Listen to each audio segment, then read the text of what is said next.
Hello everyone. So the question here is briefly describe the structure of the following. सबसे पहले है brain, फिर है आईज और लास्ट वन है एयर. यहाँ पे हमें इसके स्ट्रक्चर को एक्सप्लेन करना है. तो ब्रेन की अगर बात करें तो ये मेन कोऑर्डिनेटिंग सेंटर होता है बॉडी का और वही जो ये पार्ट होता है नर्वस सिस्टम का और हमारे ऑर्गन्स के कंट्रोल और मॉनिटर ऑर्गन्स को कंट्रोल और मॉनिटर भी करता है. ये वेल प्रोटेक्टेड होता है क्रेनियल मीनिंग्स में और ये 3 लेयर्स इसमें होती है. पहला है डूरा मैटर जो कि आउटर लेयर होती है, एक्रोइड जो कि मिडिल लेयर होती है और पिया मैटर जो कि इनर लेयर होती है. जो हमारा ब्रेन है वो 3 पार्ट्स पे डिवाइडेड होता है. एक है forebrain, then we have midbrain and the last one is hindbrain. Individually अगर हम इन्हें डिफाइन करें तो सबसे पहले बात करते हैं फोर ब्रेन की. फोर ब्रेन जो है वो मेन थिंकिंग पार्ट होता है ब्रेन का और इसके अंदर कंसिस्ट होते हैं सेरेब्रम, थैलेमस और हाइपोथैलेमस. सेरेब्रम जो है वो लार्जेस्ट पार्ट होता है ब्रेन का, वहीं ये 4/5 वेट जो है वो कंसिस्ट करता है ब्रेन का. ये डिवाइडेड होता है टू सेंट्रल सेरेब्रल हेमिस्फीयर में by a deep longitudinal cerebral fracture. और अगर हम इसके इनर मोस्ट पार्ट की बात करें तो वो एक ओपेक वाइट अपीयरेंस देता है और इसे वाइट मैटर कहा जाता है. थैलेमस की अगर हम बात करें तो थैलेमस मेन सेंटर होता है कोऑर्डिनेशन फॉर सेंसरी और मोटर सिग्नलिंग के और ये रैप्ड होता है बाय सेरेब्रम. नाउ हाइपोथैलेमस जो है, हाइपोथैलेमस का अगर हम लोकेशन देखें तो ये बेस ऑफ थैलेमस में लाई करता है और यहाँ पे ये जो इसका फंक्शन है वो है बॉडी के टेम्परेचर को ये रेगुलेट करता है, ब्लड प्रेशर रेगुलेट करता है, the urge of sleeping, eating and drinking उसे ये रेगुलेट करता है. कुछ रीजन्स जो है सेरेब्रम के वो हाइपोथैलेमस के साथ मिल करके इन्वॉल्व होते हैं सेक्सुअल बिहेवियर में और इमोशनल रिएक्शंस जैसे कि एक्साइटमेंट, प्लेजर, फेयर एक्सेट्रा में ये इन्वॉल्व होते हैं. Moving towards the second region of the brain that is midbrain. Midbrain का अगर हम लोकेशन देखें तो ये थैलेमस जो कि फोर्थ ब्रेन का पार्ट है और पॉन्स रीजन जो कि हिंड ब्रेन का पार्ट है, इसके बिटवीन में ये लाई करता है. जो डॉर्सल सरफेस है मिड ब्रेन का वो कंसिस्ट करता है सुपीरियर और इंफीरियर कॉर्पोरा बेगमिना और 4 राउंड लोब्स जो है कॉर्पोरा क्वाड्रिजेमिना के. और ये जो मिड ब्रेन है अगर हम इसका फंक्शन देखें तो ये सेंस ऑफ साइट और हेयरिंग के लिए कंसर्न होता है. Moving towards the third part that is the hind brain. Hind brain में 3 तरह के रीजन्स आते हैं. पहला है पॉन्स, देन है cerebellum, then we have medulla oblongata. अगर हम पॉन्स की बात करें तो ये नर्व फाइबर्स का बैंड है जो कि लाई करता है between medulla and mid brain अगर और ये कनेक्ट करता है lateral part of cerebral hemisphere को एक साथ.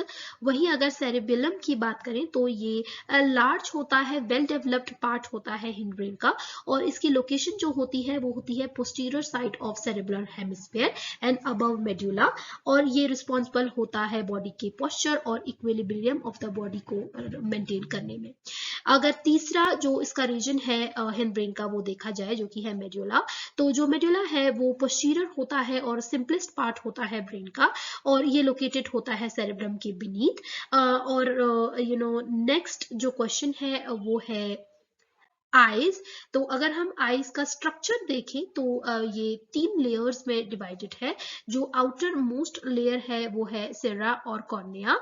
तो अगर हम सिरा की बात करें तो ये ओपेक टिश्यूज होते हैं जो कि यूजुअली वाइट जो वाइट ऑफ द आई इसे कहा जाता है और डेंस कनेक्टिव टिश्यू से ये कंपोज्ड होते हैं. कॉर्निया की बात करें तो ये ट्रांसपेरेंट इंटीरियर पोर्शन होता है जिसमें ब्लड वेसल्स नहीं होती और ये लिम्स के द्वारा नरिश्ड होता है from the near by area. ये बल्ज्ड आउट होता है और लाइट की रेस को ये फोकस करता है with the help of the lenses. Middle layer की बात करें आई की तो यहाँ पे ये वेस्कुलर होता है नेचर में और कोरॉइड और सिलियरी बॉडीज और आइरिस को कंटेन करता है. कोरॉइड जो है वो लाई करता है नेक्स्ट टू सिरा and contain numerous blood vessels और ये न्यूट्रिशन और ऑक्सीजन प्रोवाइड करता है रेटिना को और दूसरे टिश्यूज को.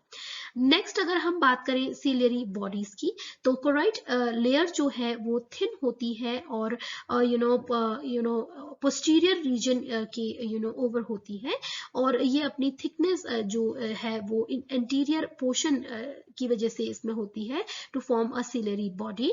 इसमें ब्लड वेसल्स होती हैं, सिलियरी मसल्स होती हैं और सिलियरी प्रोसेसेस इसमें ये कंटेन करता है। वहीं हम बात करें आयरिस की, जो जंक्शन है सेरा और कॉर्निया का, सिलियरी बॉडी जो है वो कंटिन्यू करती है forward to form a thin coloured partition जिसे आयरिस कहा जाता है। और इसमें एक विजिबल कलर पोर्शन होता है आई का, ये एक विजिबल कलर पोर्शन होता है आई का, राइट। तो जो आई होती है वो कंटेन करती है एक ट्रांसपेरेंट बाय कॉन्वेक्स स्ट्रक्चर जिसे जो कि आयरिस के बिहाइंड होता है, जिसे लेंस कहा जाता है। और लेंस जो है वो वो हेल्ड करता है इन पोजीशन बाय द लिगामेंट्स के द्वारा, वो पोजीशन में रहता है और सिलियरी बॉडी से अटैच्ड होता है। जो लेंस है वो टू पार्ट्स पे डिवाइडेड होता है, eyeball, the eyeballs into two chambers, the anterior aqueous और पोस्टीरियर विट्रस चैम्बर। अगर हम रेटिना की बात करें तो रेटिना जो है वो इनर मोस्ट पार्ट होता है आई का, और इसमें 3 तरह के सेल्स होते हैं, inner ganglion cells, middle bipolar cells और outermost photoreceptor cell. Photoreceptor cells 2 type के होते हैं, पहला है रॉड सेल और दूसरा है कोन सेल्स।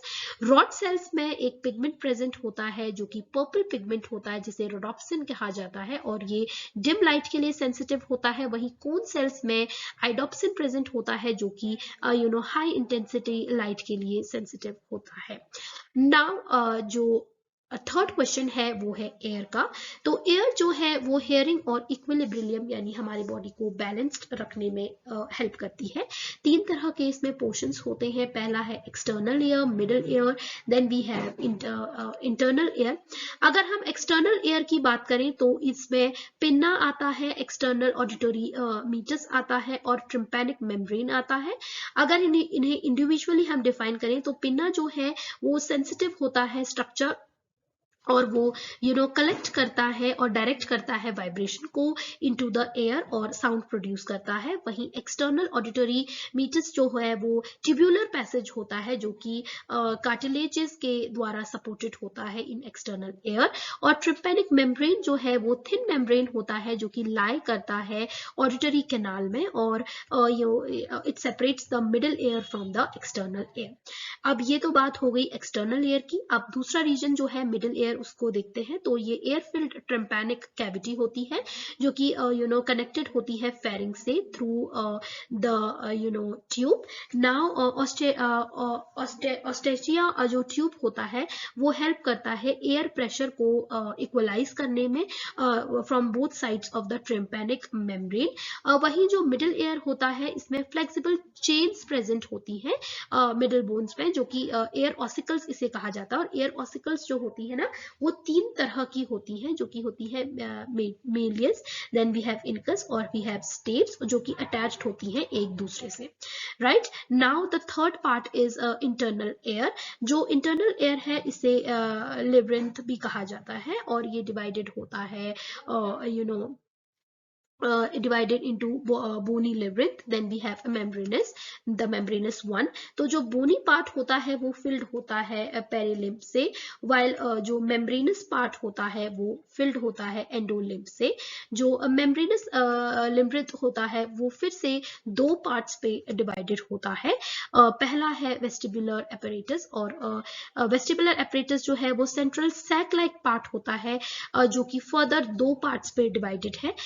ये सेंसरी ग्रुप्स होते हैं, सेंसरी स्पेशल ग्रुप्स होते हैं सेंसरी सेल्स के, जिसे मैक्यूला कहा जाता है जो कि प्रेजेंट होता है सेक्यूलस और यूरिकुलस के साथ। तो देन वेस्टिबुलर एपरेटस जो है उसमें 3 सेमी सर्कुलर कैनाल्स भी प्रेजेंट होते हैं। नाउ अगर हम दूसरे पार्ट को देखें वो है कॉक्लिया। कॉक्लिया एक कॉइल्ड स्ट्रक्चर होता है जो कि लॉन्ग है, एक कॉइल्ड आउटग्रोथ होती है सेकस की। और इसका ये जो होता है ये मेन हेयरिंग ऑर्गन होता है। इसमें 3 मेम्ब्रेन्स प्रेजेंट होती हैं। ऑर्गन ऑफ कोटाई जो कि हेयरिंग ऑर्गन है वो लोकेटेड होता है बेसिलर मेम्ब्रेन जिसमें हेयर सेल्स भी प्रेजेंट होती हैं। Now this was the answer for the following question. Hope this was helpful for you. Thank you.